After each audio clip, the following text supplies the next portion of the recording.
तर त्याच्यानंतर मग आता योगायोग पाहता थोई कसा आला. बरं सांगा.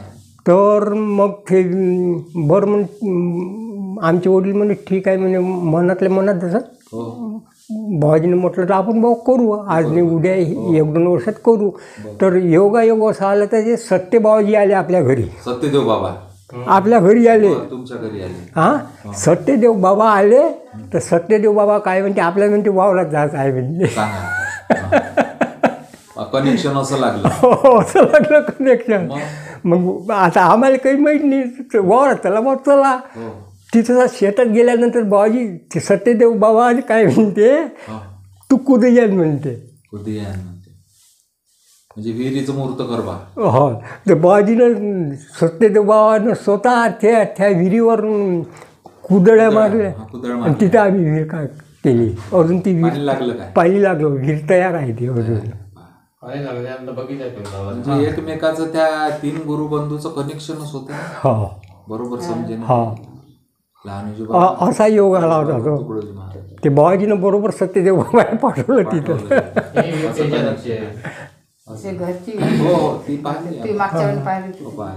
आता ही विहीर आता ते राहते हे घरची जी विहीर आहे ना पूर्ण गावाने दुष्काळ पडते पण आमची ही विहीर आटत नाही. भरपूर पाणी राहते ह्या विहिरीला आमच्या. काकू तुम्हाला काही एखादा प्रसंग आठवत असेल तर सांगा तुमच्या दर्शनाचा.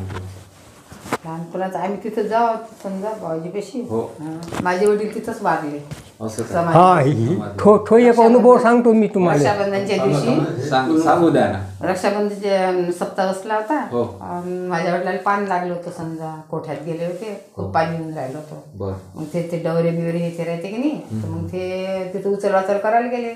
आता आमचे काका बिका सरे भाऊगी सरे झोपलेच होते. हे करे कास्ता काढले पाहिजे. एक चुलत भाऊ होता माझा त्याच्यासोबत.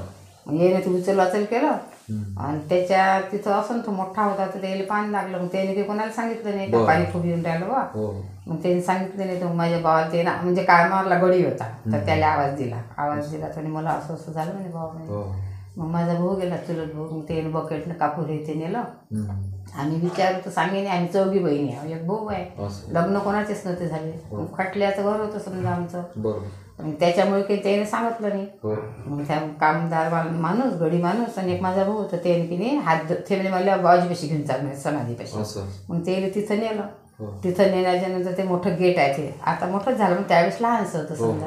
त्या गेटपासून त्याने आम्हाला पलटून पाहिलं आणि तिथं बाबाजीपाशी गेले. तर मग फक्त ते एक शब्द बोलले बाबा म्हणे माया कसं म्हणे आता म्हणे माया कसं होईल म्हणे इतकं म्हटलं माझ्या वडिलांचा शब्द समाधीपाशी आणि बस जीव सोडून दिला त्याने. हा मग त्याच्यानंतर मग त्याला घरी आणलं. म्हणजे समजा काही वर्धेला राहे काही कारवीला राहे माझे भाऊ घेऊ समजा मोठं कुटुंब होतं आमच्या.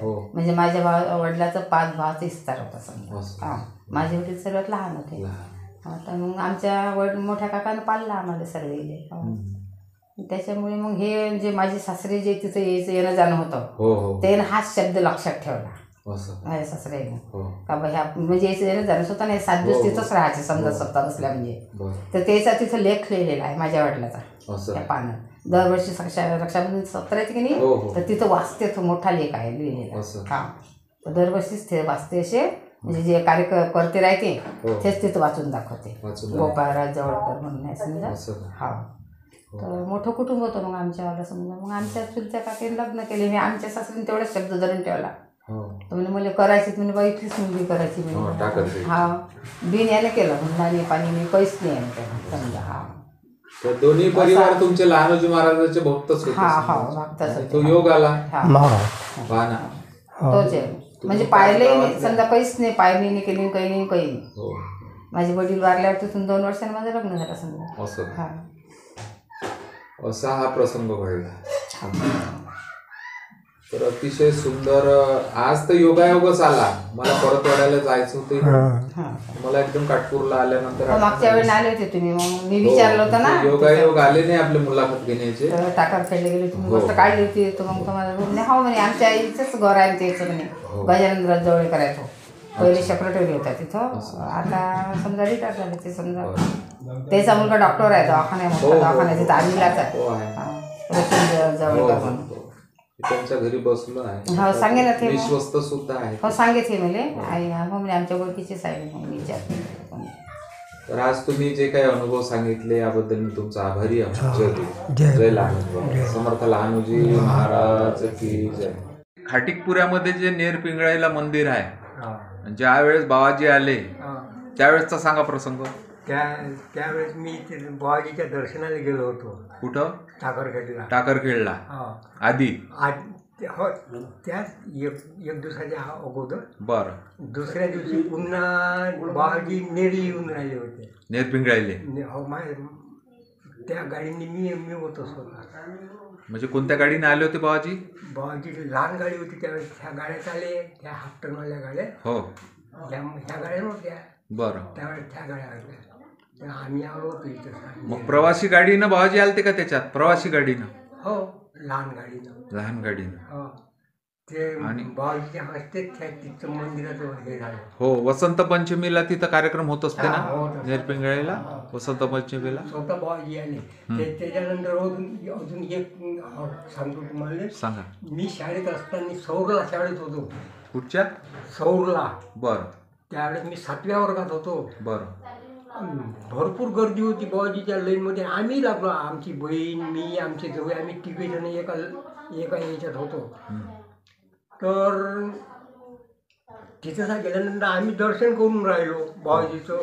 तर बाबाजी काय म्हणते, आमच्या बहिणीले लायण्या म्हणते भल्ली भूक लागली म्हणते, मला चुनन भाकर आण म्हणते, मी जेवतो म्हणते.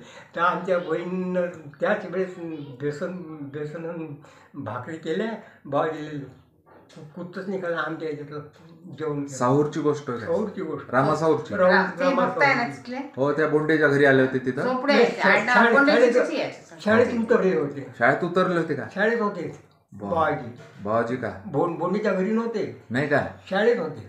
बापूरावजी बोंडे का काहीतरी तेहीनंच आणलं होतं. बापूराव बोंडेनंच आणलं होतं, पण शाळेत उतरले होते. असं का? त्यावेळेस बापूराव बोंडे होते तिथं. हा दुसरा प्रसंग. म्हणजे नेरपिंगळाईले जेव्हा बाबाजी आले तेव्हा त्या गाडीत तुम्ही आले बसून. नेरपिंगळाईले. आणि जेव्हा बोंडेजीनं आणलं होतं तेव्हाचा हा प्रसंग. वा.